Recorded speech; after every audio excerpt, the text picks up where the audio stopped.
Alors là, moi aussi, je suis une femme mariée, séparée, mère de 7 enfants.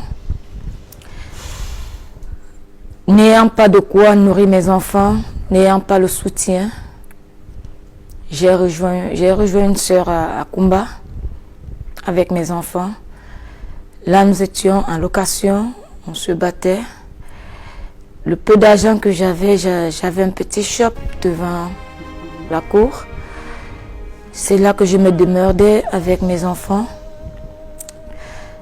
Alors, tout ceci a commencé. Je ne peux pas très bien vous expliquer parce que franchement, les mots me manquent. Tellement c'était difficile. Je ne pouvais pas faire la marche arrière. Comment retourner sur Douala? Alors, j'étais à Kumba avec les enfants. Cette guerre a commencé. Quand ça a pris un quartier, on se disait que nous étions épargnés. Quand ça a pris le second, on se disait que nous sommes épargnés. Mais la chose a continué à grandir. Ces enfants n'ont pas demandé à naître. Elles n'étaient que des bébés. J'ai pris la peine de prendre les deux pour fuir avec. Nous sommes entrés dans des brousses. La course, ça a été... Avec tous les 7 enfants ou avec les 2 seulement? Les 2 seulement, parce que les autres, elles avaient pris le temps de congé pour Douala. J'étais avec les 2 autres, quand ça a pris de l'ampleur. Quand c'est arrivé à votre niveau? Oui, quand c'est arrivé à notre niveau. Alors, c'est dans la forêt que j'entre avec mes enfants, à pied. De jour comme de nuit. Il n'y avait pas de quoi manger, il n'y avait pas de quoi boire. Je ne peux pas vous dire ce qui s'est exactement passé. Je ne sais même pas comment ces enfants ont survécu. Je ne sais pas comment j'ai survécu. Mais le Dieu qui est notre Père, lui seul, le sait. Vous parlez des 5 autres enfants, vous ne savez pas comment ils ont survécu? Oui. Voilà. Alors les 2 avec qui je courais dans la brousse, le jour était fait pour dormir dans la brousse. Et la nuit était faite pour marcher. Madame Stéphanie, je ne vous coupe pas, mais je veux comprendre. Dans la brousse, ça veut dire quoi exactement dans la brousse? Ça veut dire que vous êtes en forêt? La marche en forêt, à pied. Oui, il n'y a pas de maison, il n'y a pas de toit, il n'y a pas de... Il n'y avait pas... Tout le monde avait fui, tout était désert. Je n'étais pas seule. Nous étions nombreuses à fuir. Nous étions nombreuses. Vous avez au moins des matelas? Ce que tu pouvais prendre, tu prenais, mais en route, tu abandonnais. Parce qu'il n'y avait pas possibilité. Tout ce qu'on voulait, c'était arriver avec les enfants. Sauver les vies. Sauver les vies humaines. D'autres mouraient. On traversait sur le corps des hommes en tenue. Tu ne pouvais pas connaître qui est qui. Alors, dans cette course, une est morte. Une de vos jumelles? Oui. Elle est tombée, on l'a écrasée. Elle Le était corps, souffrante, c'est... Elle était malade. Un enfant qui n'a pas de soins. Un enfant qui n'est pas nourri. Un enfant qui n'a pas l'amour. Un enfant qui n'a pas demandé en aide. Un enfant qui ne sait pas où il va. Qu'est-ce que cet enfant pouvait bien avoir dans cette brousse? L'une au dos, l'autre à la main. Où allions-nous? On n'avait pas de destination. Qu'est-ce qu'on mangeait? On n'avait rien. Il y avait les kumbabrettes. On se défendait avec. On se défendait avec jusque là où c'est fini. Les eaux que nous buvions, on ne savait pas de quelle eau il s'agit. Celle qui est décédée en premier, je l'ai couverte avec les feuilles mortes. J'ai avancé avec les autres gens avec qui nous étions dans la forêt. 3 jours après, la deuxième a suivi. Mes genoux, je ne peux pas marcher avec les vêtements miniers parce que j'avais franchement les genoux pourris. Puisqu'il fallait ramper. Dans la forêt. Dans la forêt. Imagine-toi que tu as l'enfant. Qu'est-ce qui peut demandé ce qui peut tuer un enfant. Quand on dit tôt, l'enfant a quel cœur pour supporter le bruit de l'arbre?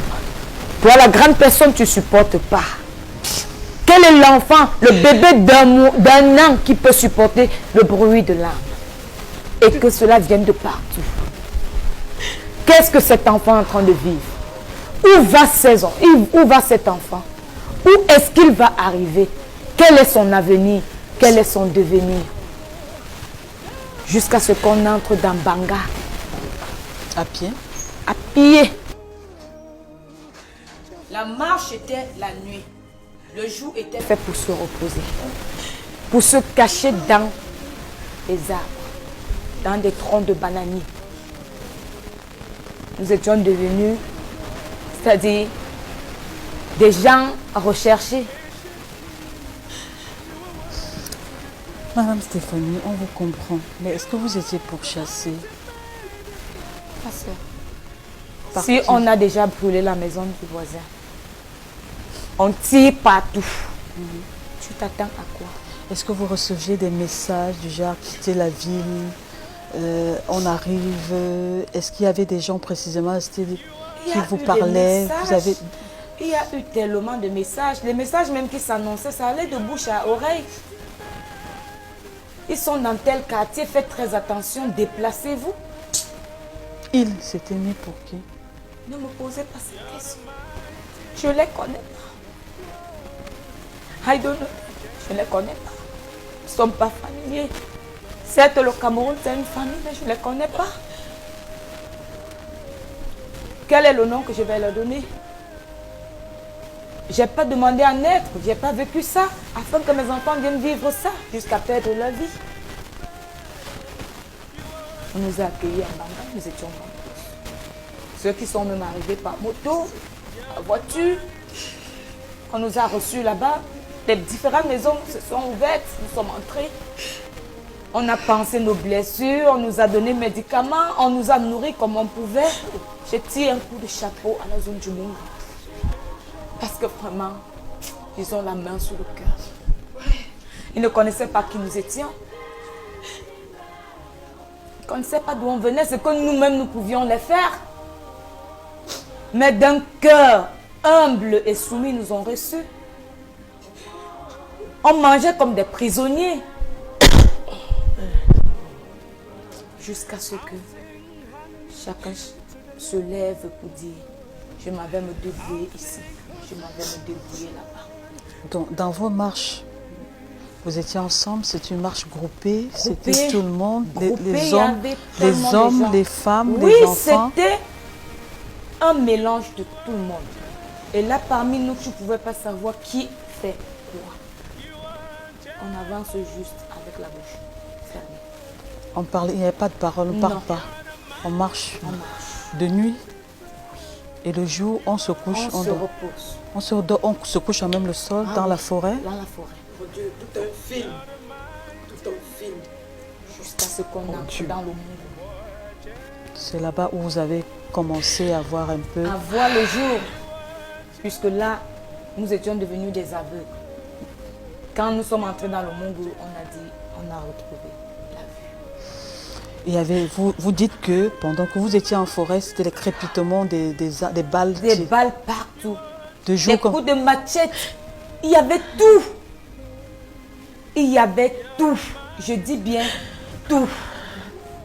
Il fallait juste utiliser tes yeux pour voir, mais la bouche fermée. Quel courage. La bouche fermée. Puisque si tu vois, on est en train d'assassiner, tu cries, tu es reproché. Vous dites, vous avez vu assassiner des gens. Il y a eu tellement de notre violence. Tellement. Il y a des gens qui sont dans différentes villes qui ont perdu des membres de leur famille jusqu'à aujourd'hui qui n'ont pas vu le corps. Oui, qui n'ont pas vu leur corps. Mais qui savent juste que ils sont partis. D'accord. Retenez un peu votre souffle, Stéphanie. Alors, je vais donner la parole à Madame Kwam, Berthe Kwam, qui elle vit à Douala. vous n'avez perdu aucun membre de famille, mais vous êtes une mère d'enfants, vous êtes une femme au foyer. Alors, qu'est-ce qui vous a motivé? Vous avez écouté Stéphanie tout à l'heure qui parlait. Alors, c'est quoi votre combat aujourd'hui en tant que mère des événements du 24 octobre dernier? Ça m'a fait mal. Ça m'a tellement fait mal. J'ai pleuré pendant une semaine. Et en priant que mes frères camerounais essayent d'arrêter de tuer, qu'ils cessent de tuer, qu'ils cessent de tuer, qu'on les demande de cesser de tuer les enfants, de tuer les innocents, de tuer. Que pendant nos frères entendent nous voir, qu'ils cessent de tuer, qu'ils cessent de tuer. Nous sommes fatigués. Nous sommes fatigués.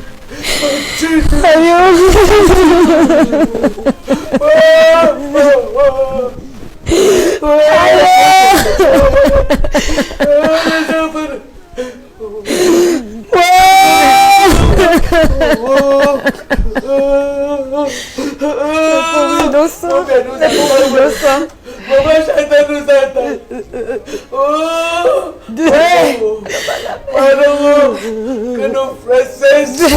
Que nos frères cessent de tuer les enfants. Que nos frères cessent de tuer les enfants.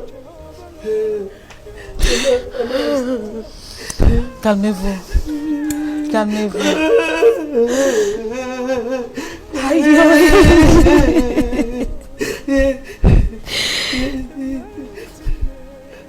Je pensais que j'ai tenu mes enfants, elles sont mortes.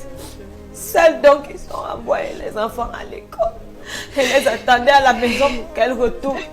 Et qu'on a appelé de venir porter les corps découpés. Ce genre de corps, on enterre ça comment? On enterre ça comment?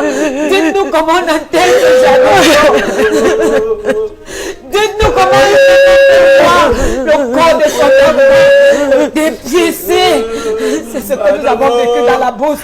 Mais aujourd'hui, on vit ça en ville. Et ma foi, c'est parti de la brousse pour la ville. Ça ne sera plus le nord-ouest, ça ne sera plus le sud-ouest. Ça va aller au littoral, ça va aller au centre. Nous sommes fatigués. Nous sommes fatigués. Nous ne sommes pas ici pour nous-mêmes. Nous sommes ici pour le Cameroun. Nous sommes ici pour un ras-le-bol. C'est fatigant. C'est fatigant. Je n'ai pas de cas d'intérêt. Je n'en ai pas. Le souci se retrouve à quel niveau? Parce que quand on essaie un peu de savoir ce qui se passe dans la zone anglophone aujourd'hui, on parle des réclamations. Hein? Si on réclame déjà et qu'il faut tuer les enfants, ce que vous réclamez, ils réclament